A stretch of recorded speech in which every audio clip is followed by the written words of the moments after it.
Well, I'm supposed to say hello to my son Luke, who's home lying on a bed because he had knee surgery yesterday. And so, well, it's back there.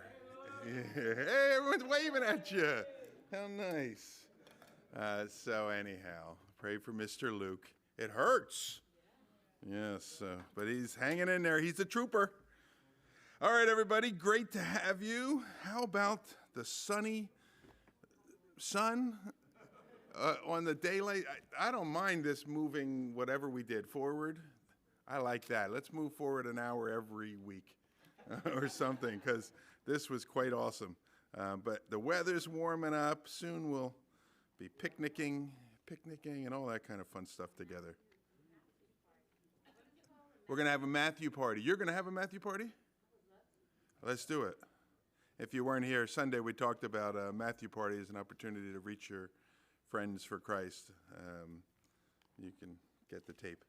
Well, the book of Esther. If you don't have a Bible, you can find one probably in a chair in front of you there. And today we're picking up in chapter 3. Speaking of a party, not a Matthew party, but a Persian party is where the book begins. So let me just review real quickly so we're all on the same page.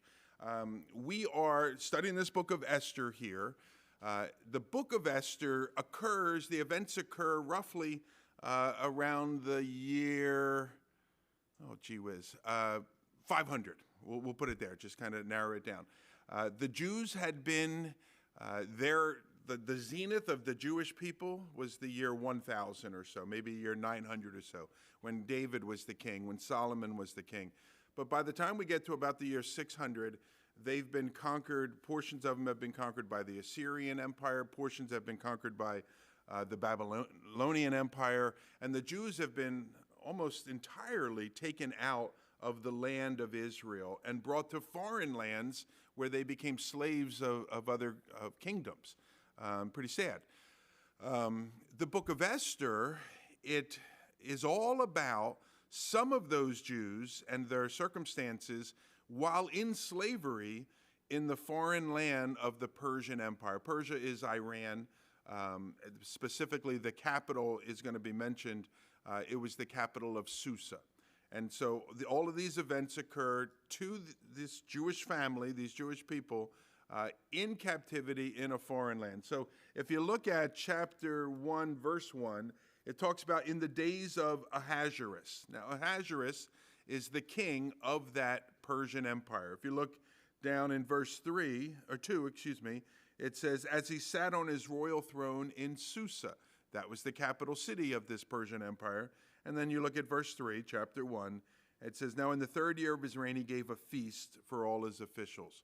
And we learned it was a 6-month feast for all of these officials that are coming from 127 different provinces all around their empire, which they tell us stretch from the nation of India today all the way to where Ethiopia is, and Ethiopia was a much bigger empire in those days. So all the way to northern Africa, from India all the way to northern Africa, 3-point-something square miles of land, a huge empire.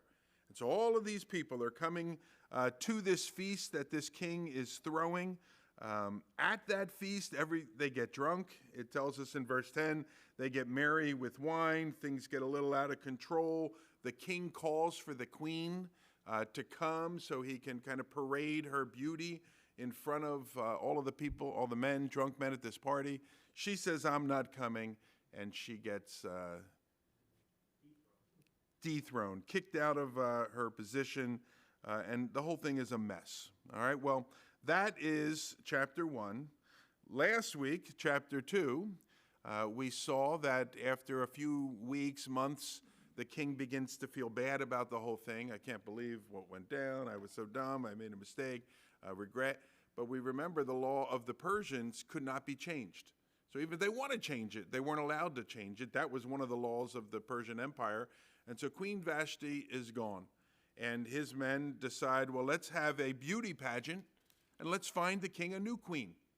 Women from all over his provinces, beautiful young women from all over his provinces, will be brought to the capital city for a year, they will be pampered, spa service, oils, and other stuff it said that they did for 6 months to them so that they're ready to go. And then the king is going to pick his queen. And we saw that he ends up picking a Jewish girl. I know. Doesn't know it's a Jewish girl necessarily. Didn't matter to him one way or the other. But he ends up picking this Jewish girl. Her name in Hebrew is Hadassah. In Persian, it would be Esther. And this book is named after her. So that's the beginning of chapter 2. All right, so big party. Queen gets kicked out. Beauty pageant. New queen comes in, whose story we're going to be following as we continue on. Now, there's one other point. If you look at, I don't have my glasses on. If you look at verse 19, there we're introduced to another guy. We've met him before, but his name is Mordecai. Turns out that he is we call him the uncle of Esther because he was a cousin but older who kind of raised her. And so we refer to her as kind of his uncle. He hears about a plot to kill King Ahasuerus. And he passes word on, you better be careful, they're trying to kill him. And he saves the life of the king. Isn't that fun? Now, we left off, if you saved the life of the king, what would you expect? A plaque? A parade? Something. Pat me on the back, do something. Well, it doesn't seem they really did anything for the guy. We learned they wrote it in a book. That's it? Like you wrote my name in a book somewhere? No, I want a parade or whatever. So they didn't really do anything to celebrate that, but whatever. That wasn't why he did it. He did it because he wanted to save the king's life. And so that brings us to chapter 3. Is everybody with me? We have King Ahasuerus, Queen Esther, and Uncle Mordecai. All right? So there we go. Now, we're going to be introduced to a new guy. His name is Haman. All right, some of you are aware. So for those of you that aren't aware, you're thinking, oh boy, these people are weird. We're not weird. The Jewish people are weird. Don't take that out of context. There is a feast that the Jews celebrate called the Feast of Purim, or Purim. It comes from this book and the events of this particular book. And one of the ways they celebrate the feast is sort of by reenacting the events here. And so as the story is told, whenever the name Mordecai is mentioned, he's kind of this big, strong hero. Yeah. And whenever Esther, oh, pretty Esther, oh, that's what everyone will say. Why don't we try it? Just like that. You guys have been to one? You must have been to one. And whenever Haman is mentioned, he's the villain, so we hiss like that. We don't do this very often, but little Jewish kids enjoy it. It's fun. All righty? So there you have it here. By the way, in case you don't know, they also celebrate the Feast of Purim by the kids dressing up. So it's very much like a Halloween type thing, and the kids all dress up and so on. It used to be you either dress up as Mordecai, as Haman, or as I didn't say Esther yet. I said Haman, all right? So you dress up as the lead characters. It's changed over time. People dress up as, what did we learn today? Iron Man and Spider-Man and things like that. They're not in the story, all right? But the kids are happy. So, all right, so are you with me? Here we go. Chapter 3, verse 1. It says, now after these things, King Ahasuerus promoted Haman the Agagite, all right, the son of Hammedatha, and advanced him and set his throne above all the officials who were with him. All right, so now we're going to begin following a new character, this guy Haman. We see there, he's referred to as Haman the Agagite, which may not mean anything to you, but we'll talk about it in a moment here. And we learn that his throne was set above all the officials who were with him, with the exception of which official? The king. So this guy is number 2 in the kingdom, all right? He's promoted to this pretty high role here. This is sometime, we're not told exactly when, but if you look at 1, it says after these things. This is sometime after the assassination plot was foiled with the events of the previous chapter here. And this particular affair that we're going to start talking about here, it involves the promotion of this guy who is an Agagite. All right, now the Jews were a people conquered by the Persians.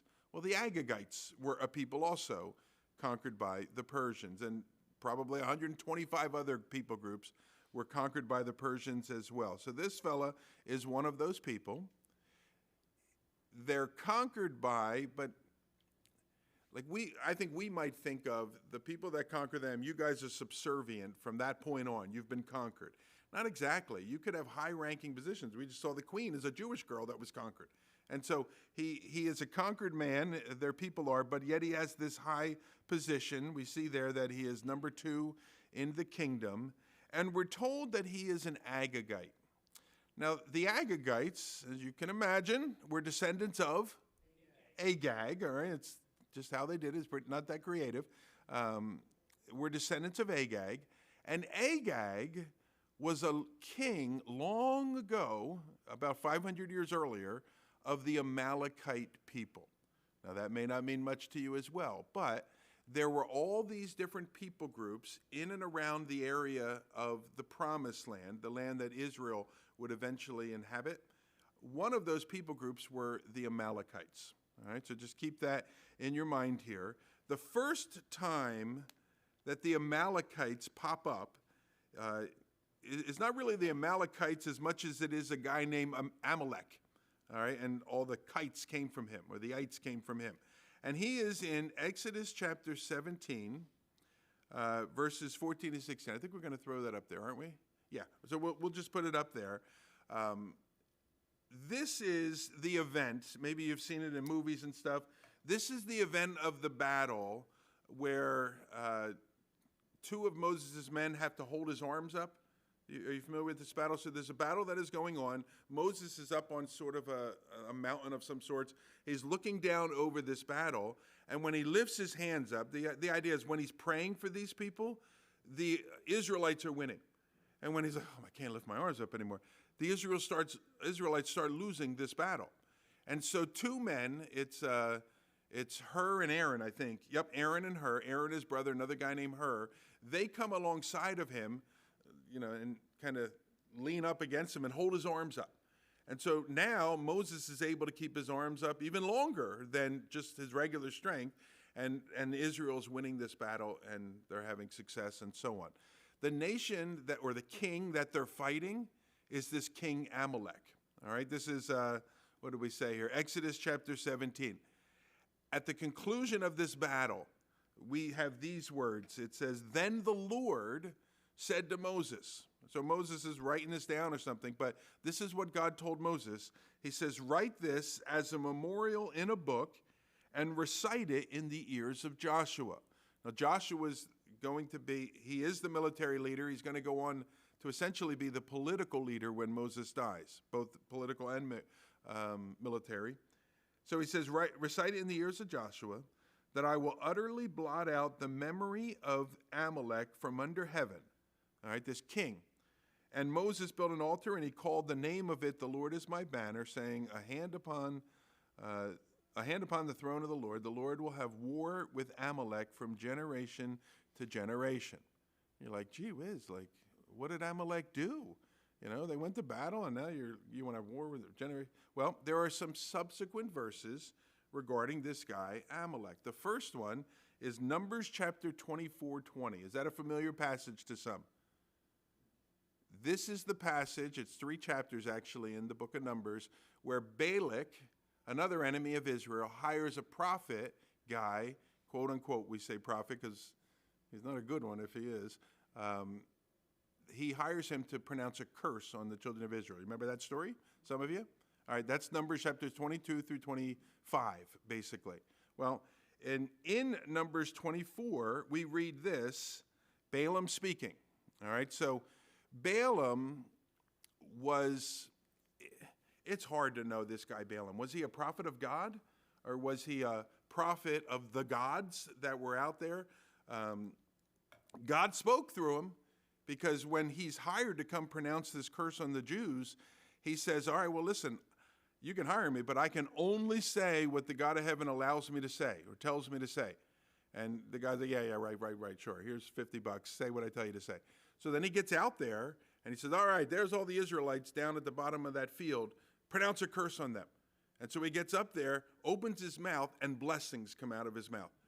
And this guy, Balak, this king guy, he's like, no, I didn't tell you to say a blessing. I said a curse. He said, I told you I could only say what God tells me to say. He said, all right, well, let's go to another hill and try again. And he goes to like 2 more hills. Each time he tries again, a blessing comes out of this guy's mouth. And he's finally like, you're fired. You're the worst. So on.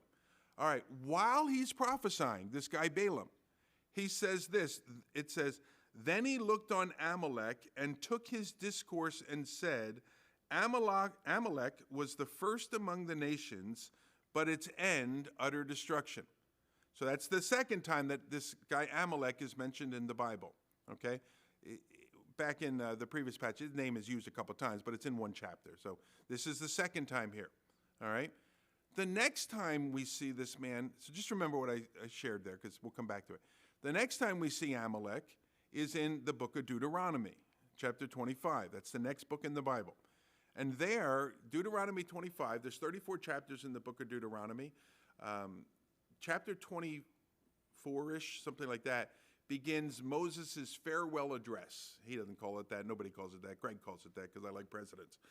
And so he gives a farewell address, and he starts talking to the people about, I'm leaving the scene soon, and this is what you need to do. You need to continue to walk with God, all this kind of stuff. He says this in Deuteronomy 25. All right, I think it'll go up there. It says, remember what Amalek did to you on the way as you came up out of Egypt. All right, that was the Exodus passage we started with. How he attacked you on the way when you were faint and weary, and he cut off your tail, those who were lagging behind you, and he did not fear God. Well, this is new information to us, okay? So we knew that they had a battle. Moses held his arms up and so on, but we didn't quite know what the nature of the battle was, what spurred the battle. And now we do. Verse 19, therefore, when the Lord your God has given you rest from all your enemies around you, and the land that the Lord your God is giving you for an inheritance to possess, you shall blot out the memory of Amalek from under heaven. You shall not forget. All right, so what was Amalek's crime? What did he do wrong? He attacked them. Okay, but people attack. Who? Yeah. So here is this people group that's moving through the wilderness. They were slaves. They crossed the Red Sea. You've seen the movies or whatever. They're beginning to wander to the promised land. It's probably, they estimate, close to 4 million of them doing so. The women and the children and the weaker and the older are beginning to sort of drop to the back of the line, if you will. And this king Amalek comes along and slaughters the weakest among them. That's pretty bad, wouldn't you agree? Yeah, it is pretty bad. And so he says, look, the day is coming. You're going to right that wrong. Don't forget, he says, at the end of that particular verse. All right. Moses is around the year 1500. All right. Book of Deuteronomy, book of Exodus, all of those are written by Moses. Numbers written by Moses. Now, fast forward. The next time the name Amalek appears is in 1 Samuel chapter 15. That may also be a familiar passage to some of you. This is the one where Israel's king, it's a man by the name of Saul, has an interaction with the prophet Samuel, and as a result of this interaction here, Saul's kingdom is taken away from him. All right, so let's look at the passage, 1 Samuel 15. Samuel speaking, he's a real prophet, God speaking through him. He says, thus says the Lord of hosts, I have noted what Amalek did to Israel in opposing them on the way when they came up out of Egypt. Now go and strike Amalek and devote to destruction all that they have. Look now, do not spare them, but kill both man and woman, child and infant, ox and sheep, camel and donkey. All right, strong words, yes? All right, yeah, oh my gosh, we look at that, we're like, whoo, we pull back. But nonetheless, that's what it says. All right. So we have 3 occasions now where someone spoke, and I don't want to call them all prophets because, again, I don't know what to label Balaam, but someone spoke the words of God as it pertained to Amalek's attack on the people of Israel. So Balaam referred to its end and is utter destruction. Moses referred to you shall blot out the memory of Amalek from under heaven. And then Samuel said, go and strike Amalek and devote to destruction all that they have. All right, so that's pretty clear, right, what we're talking about here. On 2 of the occasions, we're given insight into why God decreed such a harsh penalty against them. And again, that goes back to the Numbers passage. Remember what they did, how they attacked you on the way when you were faint and weary, and they cut off the tail. And then the Samuel passage, I've noted what they did to Israel in opposing them on the way when they came up out of Egypt. All right, so gives a little bit of light, right, onto where we're at, what we're talking about here. All right, now, the book of Esther doesn't even mention Amalek or the Amalekites, so why am I talking about it? Were you wondering that? You're like, how do we get to the Amalek? We were talking about an Agagite here. Well, the reason we got to talking about Amalek is because King Agag, I mentioned that name in the beginning. Haman was an Agagite. King Agag was the first of the Agagites, the Agagites come out of and come from the Amalekite tribe, clan, whatever exactly they were called, all right? And the name Agag, mentioned in our passage, is mentioned only 8 times in the Bible. Once in the book of Numbers, and 7 times in 1 Samuel 15. 1 Samuel 15 is that passage I just read to you. I just concluded our time with reading, right? You with me, everybody? We're having a good time? No? Okay. All right, I get it. So Numbers and 1 Samuel 15. In both passages, it's referring to a person that is a king or a ruler or a military type of guy in both passages, all right? It's clearly a king in 1 Samuel 15. In the Numbers passage, it's kind of like, well, who is this guy? What is this guy here? All right, now the Numbers passage, that's the one Balaam prophesied. That was 500 years before the 1 Samuel passage here. And the question then becomes, is he talking about a guy named Agag? Just happens to have that name like this other king? Or is he actually predicting into the future 500 years that there will come a guy named Agag? Now, can the Bible do that? Can it predict 500 years into the future and say a guy's name who's not even born yet or thought about it? Yes, it can, and it does do that on other instances. We see that.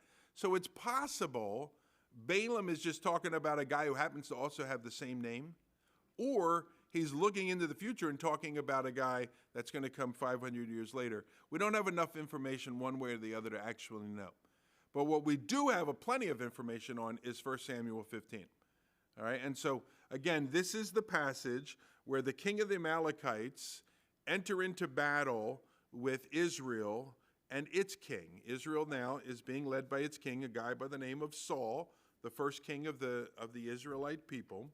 And we read this in chapter 15:3. It says, "Now go," Samuel speaking to Saul, "now go and strike Amalek," there's that name again, "and devote to destruction all they have. Do not spare them, but kill both man and woman, child and infant, ox and sheep, camel and donkey." Now, if you're familiar, did I say it right? I didn't. I'm sorry. I try. Donkey. If you're familiar with the passage, you know that though Israel defeats the Amalekites in battle, Saul doesn't obey that command.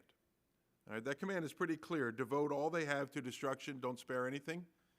But this is what we read a little later. "And Saul defeated the Amalekites from Havilah as far as Shur, which is east of Egypt," so like all the way across the land of Israel. "And he took Agag, the king of the Amalekites, alive, and he devoted to destruction all the people with the edge of the sword. But Saul and the people spared Agag, and the best of the sheep, and of the oxen, and of the fattened calves, and the lambs, and all that was good, and they would not utterly destroy them. All that was despised and worthless, that they devoted to destruction." All right, so Saul, he obeys the command, kinda. All right, he was supposed to devote all of it to destruction. What does he devote to destruction? I didn't hear anybody. Yeah, it says at the end there, all that is despised and worthless, they devoted to destruction. The things they really liked, they kept. The king, they kept. Everything else they didn't want anyway, just burn it or whatever. Or go offer that to God or something like that. And so, is it really a sacrifice if you give something you don't want anyway? It's like this good stuff thrift drive. we're having, everyone's bringing your junk here to church, and we're giving it away, and you're like, I'm giving it to Jesus. No, you're not. You didn't want it anyway, all right? And so I'm not sure it's quite a sacrifice. Was it really a sacrifice of Saul to destroy what he didn't want anyway and what was worthless anyway? No, it wasn't. And whether it was or it wasn't, he was told all, and he only did some, and he was told to kill Agag, and he doesn't. All right, and so we ask ourselves, why keep King Agag as a prisoner? Why do we do it? Why is he disobeying God in this way, and why keep this guy? This is for you now. I talked a lot, forgive me. Trophy? Yes, destiny every time. You come through with the right answer. It was a common practice. Perhaps there was some self-preservation involved, because if we ever get defeated, I don't want them killing me, and so I won't kill them, or whatever. So maybe it was something like that. But the common practice was to take a defeated king and to kind of put them in a cage of something. Sometimes a cage would be on a cart of some sorts and paraded through the community. And look, the once mighty king, look how we've defeated him. Look how we've humbled him. And it would be an opportunity for the winning king to lift himself up and to be proud and look what we've accomplished here. And it seems that's what that Saul's doing. He kept him as sport, so to speak. You remember when Samson, when he was defeated, Samson was the mighty, strong man of Israel, but he began to play around with sin and play around with God and flirt with sin and flirt with women and all this kind of stuff, and he was defeated. And what did the Philistines do to him? Yep, they gouged out his eyes, but they put chains on him. They paraded him through town. They had a big feast, and they set him up like on this little, like a stage maybe like this here, and they set him up so everyone could, all the Philistines could celebrate and mock and laugh at and Samson and all that kind of stuff. And so it was a somewhat common practice. What do you think about that, Brian? Did they cut his hair? Yes, that's the one. Because he had his power with the hair. Yeah, that's the quick way of looking at it, yes. Ultimately, God was his power, but he had been a Nazirite, which was a vow they took never to cut their hair and all that. And if you watch that story, it's such a good, don't play with sin, which is what he does. And so, he says to her, well, if you bind me with ropes, I'll be like any other man. And she binds him with ropes. He breaks them or whatever.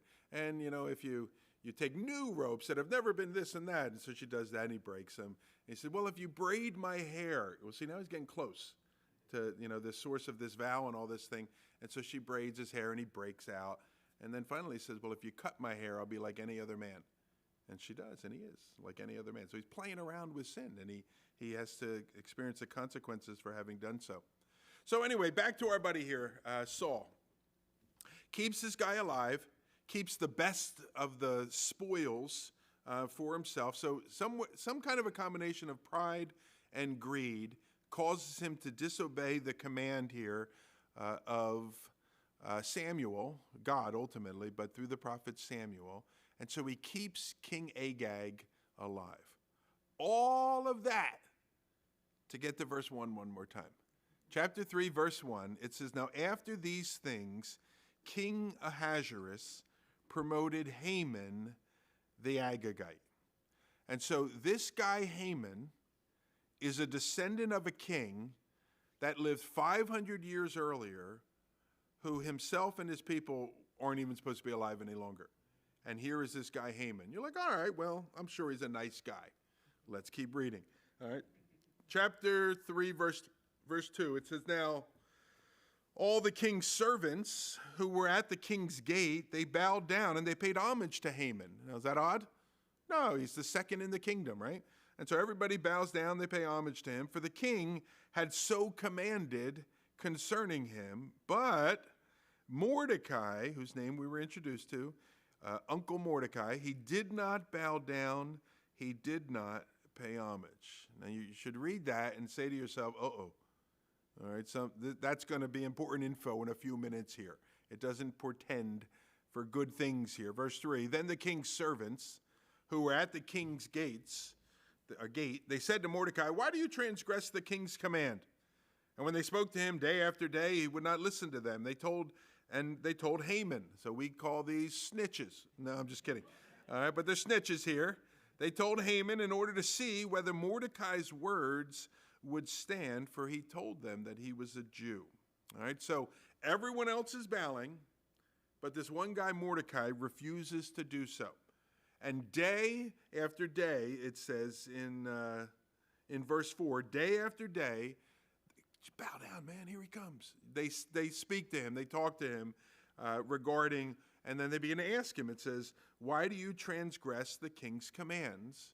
Like, i.e., do it. You should bow down like everybody else. And then as verse 4 says, but Mordecai would not listen. And at some point, after this day after day, a week, 2 weeks, who knows, but sometime after this, it seems as if Mordecai's fellow servants, that they grow frustrated with him. Now remember, Mordecai is the one who turned on some fellow servants and said they were going to assassinate King Ahasuerus. So maybe some of the friends of those guys are like, yeah, now we're going to get him back for what he did. We're not told exactly, but what we are told is two of them or a few of them tell on him to Haman. Hey, there's a guy out here, a servant of the king, that won't bow down to you when you come by. And it seems Haman hadn't even noticed before. If we just let everything go, everything could have been fine. But now they pointed out here, and you see the reason. It says in verse 4, in order to see whether Mordecai's words would stand, and then notice it says, for he had told them that he was a Jew. Now that last phrase seems to shed a little bit of light to answer why Mordecai wouldn't bow. Because they said to him, you're transgressing the king's command. But we're not really told why. But then they make this statement where it says, because he told them that he was a Jew. So it seems like it is somehow connected with that. I don't bow because I'm a Jew. Now, the problem with that is Jews are allowed to bow to officials. And so there's a king, they want to bow to him, they can bow to him. There's some high guy here, they can bow to them. There's no law in the Old Testament, Moses' writings, no law that says, and don't ever bow to a king or anything like that. No law that says that. So that means they're allowed to do that. Also, we see multiple examples of good and godly people. Abraham, Moses, the brothers of Joseph. I'm not sure if they're good and godly, but we see plenty of examples of good people like Abraham and Moses bowing down to someone. Even uses the words paying homage to someone. And so some official will come in and they'll bow to them and welcome, I'm so glad you're here. You know, I'm your servant, that kind of stuff. So Mordecai's not doing it. I'm a Jew, we don't do that. That's not the reason. There's some other reason pertaining to his Jewishness, but we're not exactly told. So it's conjecture. One, we know that Eastern monarchs, the Middle East, that's Eastern monarchs, oftentimes, if they became a king, they became a deity. And so it could be that Haman becomes this high-ranking official. And when I say they became a deity, in their mind I'm talking about. It could be that Haman was putting off this air, bow now to your God, you know, this sort of thing. And Mordecai's like, I bow to some people, I ain't bowing to you. It could be something to that effect. It could be that he knew about Haman. And he's like, that guy's a dirtball, and I'm never bowing to that guy. It could be something like that. We're not exactly told. All right, but can you? We don't bow in America to people. It's just like we're not subjects. We're citizens and things like that. But, you know, you go over to England and, you know, I don't know what who is it now? Charles? King Charles or whatever. I guess there's people that bow, right? Don't they? They curtsy, I guess, or something like that. If Mordecai knew that Haman was a dirtbag, that's one thing. But if he knew he was an Agagite, and he knew his Bible, Yep. the Agagites were supposed to not even be around. Yeah, that also could be it as well. Yeah. So I was making the point, here in America, we don't bow to our kings and things like that. We don't have kings and so on. But would it ever be wrong for us as Christians to bow to a king, a queen, or something like that? It depends on why you're bowing. Okay. It depends on the reason. I mean, if I go to, say, China, and someone there bows, would it be wrong for me to return? Say, No, a gesture? I'm asking you. No, I'm just saying, I don't think it would be. Okay. Looking at a person as a God, giving them same reverence as you would do God, it's simply something cultural. Okay. Now, if the person says, would most of us agree with what Donovan said? Okay, now the person says, I'm God, bow to me. Do you do that? Like we know in the book of Revelation, talks about people bowing to the Antichrist and stuff. Anybody here planning on doing that? Okay, good. I'm not planning on being here for that, but I'm not doing it either way. Okay, so it wouldn't necessarily be wrong, but again, there's something about this Mordecai-Haman relationship, something about it. And he says, look, I'm a Jew, and I'm not doing it. I don't bow down to people that think they're gods. I don't bow down to Agagites. I don't bow down to dirtballs, and that's not the word that is used. That's Greg's word. So we have a situation, don't we? All right, and it just got told on here. Verse 5, and when Haman saw that Mordecai did not bow down or pay homage to him, he was filled with fury. Haman was filled with fury. So it talked about day after day after day, Mordecai wouldn't bow. Haman didn't even notice, and he had a wonderful day. Now, all of a sudden, it's the only thing he can see. All right, there's 50,000 people bowing to me. One guy's not, and he's furious as a result of it. As verse 5 says, so angry that he's going to deal with it. I'm going to teach that Mordecai a lesson. All right, he's going to lay hands on him, as it says. Verse 6, but he disdained to lay hands on Mordecai alone. So Mordecai's the guy who won't bow, but you know what? I'm not just punishing one guy. I'm punishing every one of those Jews. I hate them all, is what he says. And so we see here, so as they had made known to him the people of Mordecai, Haman sought to destroy all the Jews, the people of Mordecai, throughout the whole kingdom of Ahasuerus. Now remember, from India to Ethiopia and all of the land in between, and all the Jews that are scattered about this kingdom, he wants every one of them killed because this one man wouldn't do what he expected him to do. He wouldn't bow down to him here. Excessive, you think? Yes, sir. He also knows of the history of the Jews and made the same connection as Mordecai made towards him in terms of his. Well, it could be. It's not stated, but certainly just like Mordecai could know about the Agagites, he could know about the Jews. He does mention a little later that there are a rebellious people and things like that, so perhaps he's basing that on some memories, or he's just trying to throw extra charges in. Again, what do you think, Tom? It looks a lot like, to me, like Satan himself is getting involved because he's way back when he said, I'll do what the Most High, and it looks like he's trying to do it again because God wants to get rid of Well, the Agagites don't spare anything, and now the Agagite is saying, don't just get rid of Mordecai, get rid of them all. Yeah. Like he's trying to do what God tried to do to. I think that's a very good point. This would be a big strike against the coming Messiah, right? Because the people that went back to Jerusalem are in the kingdom, and they would have been wiped out, Yes. right? So there's a spiritual dimension behind this. Yeah, there clearly is a spiritual dimension in this, and in the same way that God's name is not mentioned in the book, Satan's name is not mentioned, but in the same way you can see God kind of working through the book, you can see Satan here working through this guy. This is not the first time in the Bible, and it won't be the last time in the Bible, where some official pours out his wrath on the Jewish people and wants to exterminate them.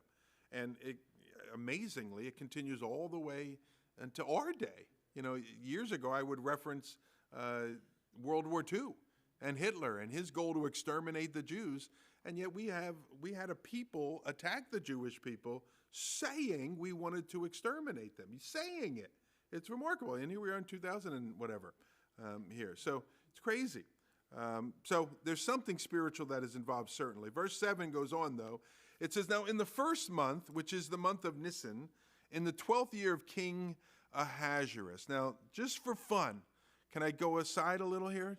Just travel with me? Because I think sometimes it's good when you read your Bible, pay attention to what you're reading. Sometimes we read our Bible rather kind of quickly and like, it's another year, who cares, or whatever. But where it says here the 12th year, that provides a landmark for us to know kind of the length of things in this book.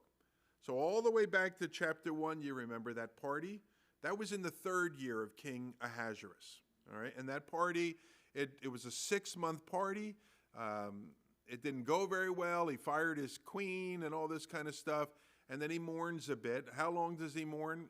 Let's just say 6 more months, okay? So that means chapter 2 would be beginning in like the 4th year, right? Because the party was in the 3rd year, 1 year party, we'll say. So chapter 2 then is the 4th year. Chapter 2 is what event? The beauty pageant, Esther, and all that kind of stuff. All right, and so the earliest that can begin is in the 4th year or so. And they had to get women from all over the nation, correct? How long did it take to get the nobles to the capital in chapter 1?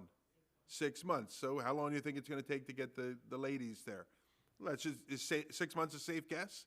Yes. And then we learn that they're pampered for how long? A year. 6 months with the oil, 6 months with, I forget what the other thing was, but the spa day for a year. And so Queen Vashti then, if it begins in the 4th year of the king, and it takes a year and a half for this process to go, then Queen Vashti can't become the queen, Esther can't become the queen until at least the 5th and a half year of the king.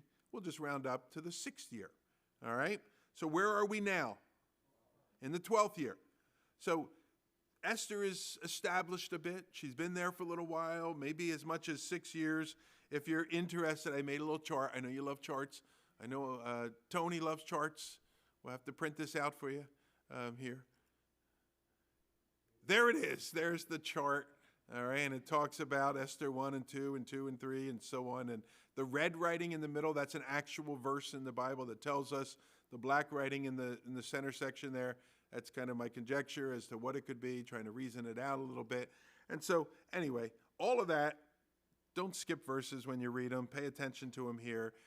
My point, yes, ma'am? I was just going to say, we know it's the 7th year because of Where? chapter 2, verse 16. You didn't skip over that, did you? No, just kidding. I may have. Where? It said, when Esther was taken to King Ahasuerus. Well, that's a lot easier. Just read the verse.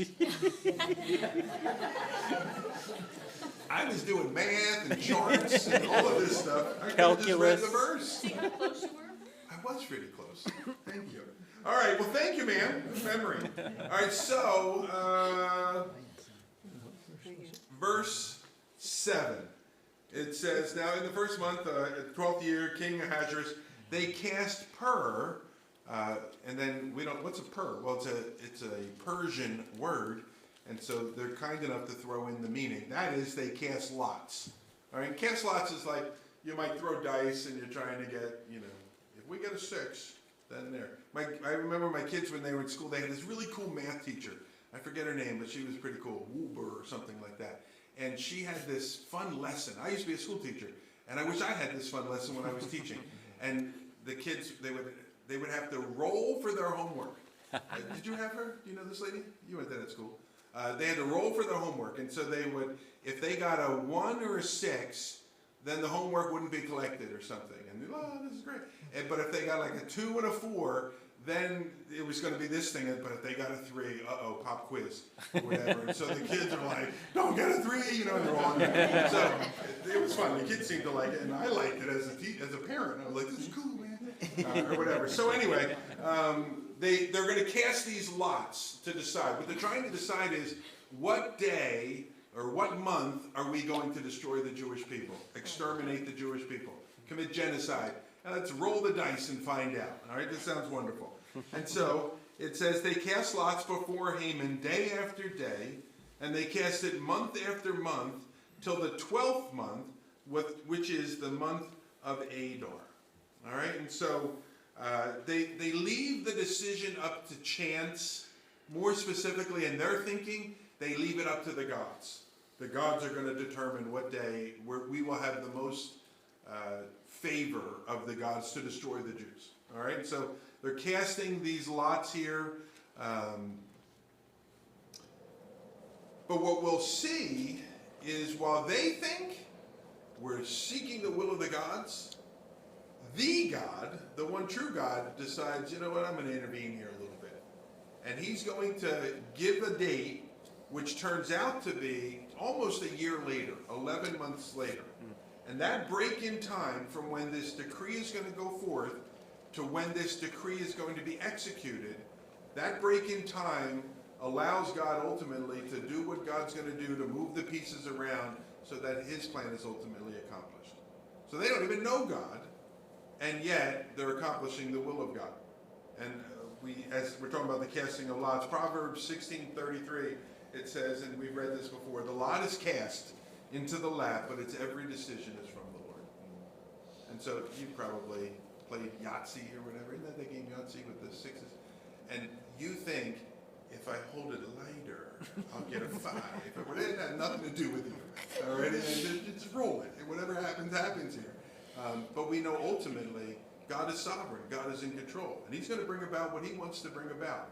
And certainly as it pertains to his people, who he's made all these covenants with and promises with, he's not going to let them be destroyed by this fellow Haman here. And so he brings it out that it's going to, in the 12th month. 11 months from the time that all this is going down, giving the Jews plenty of time to enact his will.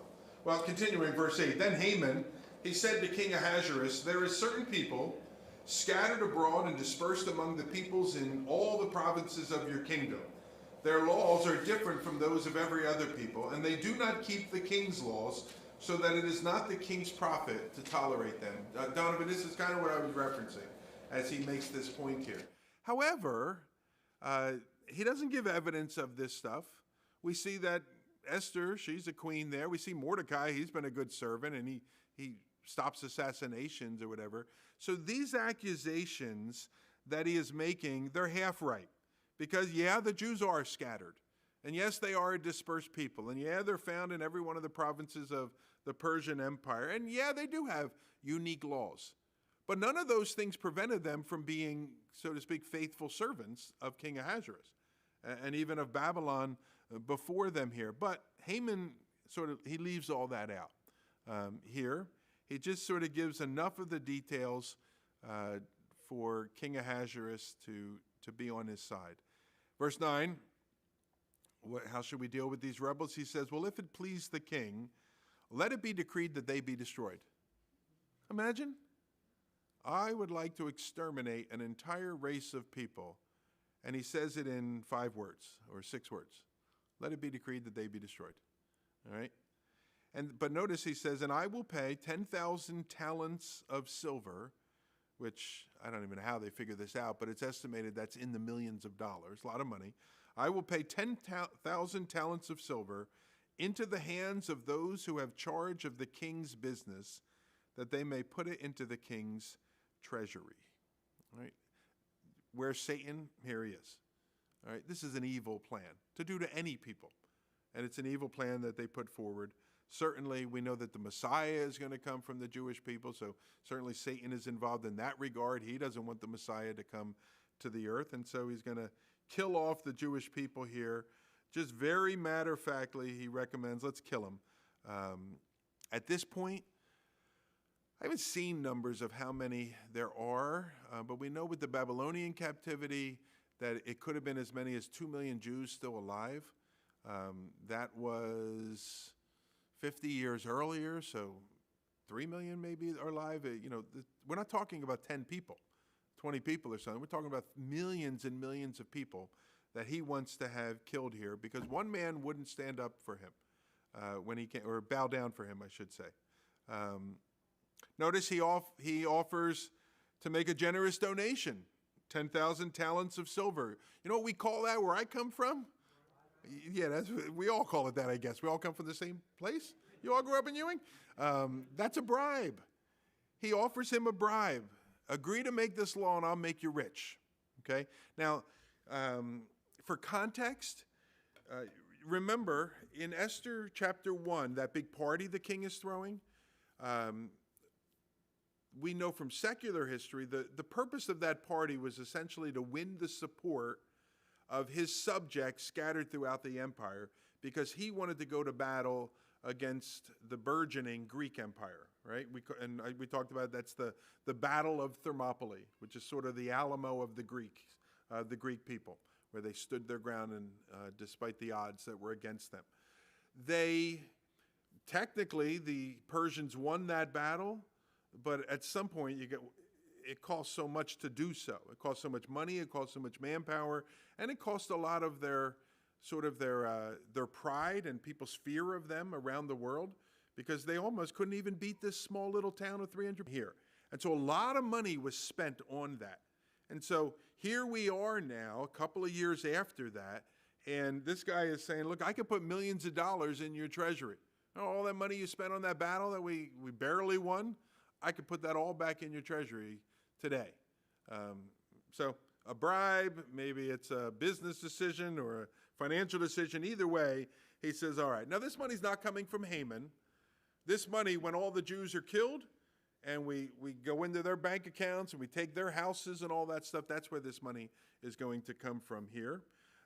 Verse 10, so the king, he took his signet ring from his hand. He gave it to Haman the Agagite, the son of Hammedatha, the enemy of the Jews. And the king said to Haman, the money is given to you. The people also do with them as it seems good to you. Now, if you're going to exterminate a people, shouldn't you take more than 10 minutes to decide? Like, look into it. Let me check the facts and find out. And how many people are we talking? And do they really disobey our laws and all that? Doesn't do any of that. He said, all right, sounds good. You said millions, right? You're going to put millions in it, aren't you? Verse 12, then the king's scribes, they were summoned on the 13th day of the first month, and an edict, according to all that Haman commanded, was written to the king's satraps and to the governors over all the provinces and to the officials of all the peoples, to every province in its own script and every people in its own language. It was written in the name of King Ahasuerus, and it was sealed with the king's signet ring. Letters were sent by couriers to all the king's provinces with instruction to destroy, to kill, and to annihilate all Jews, young and old, women and children, in one day, the 13th day of the 12th month, which is the month of Adar, and to plunder their goods. All right? So we see there in verse 12, announced on the 13th day of the first month, and then on verse 13 it tells us it's going to be carried out on the 13th day of the 12th month. All right? Again, giving the Jews 11 months to kind of prepare themselves in some way for this annihilation that is coming here. All right? Verse 14, now a copy of the document was to be issued as a decree in every province by proclamation to all the peoples to be ready for that day. And the couriers went out hurriedly by order of the king, and the decree was issued in Susa the citadel, and the king and Haman sat down to drink, but the city of Susa was thrown into confusion. So they had a long day. They're making these laws and passing them and all that, and they got it passed, and now let's have a drink. Let's celebrate here. And I'm sure Haman was completely satisfied, because in his mind he had perfected all the arrangements for how to get rid of all the Jews and to really stick it to this guy Mordecai, and all they had to do now was wait for the plan to be executed. But what Haman fails, as he's drinking, satisfied with himself, what he fails to factor into his equation is that there is a God in heaven that has something to say about this as well, and that's going to intervene in these particular affairs here. So he does that. Verse 15, notice it said, but the city of Susa was thrown into confusion. Does that seem like an understatement? Of course it was. I'm sure the Jews, who, what, where, what happened there? But even, I suspect, the non-Jews, the non-Agagites, at the very least, or at least the non-Hamans, are thinking, why? What did they do? Like, the guy down the street's a Jew. He's a good guy. He doesn't cause any trouble. Why are they getting rid of all of Jews? So everyone is confused. Nobody knows what is going on here all of a sudden. Just that in 11 months, man, look out, because it's going to be chaos.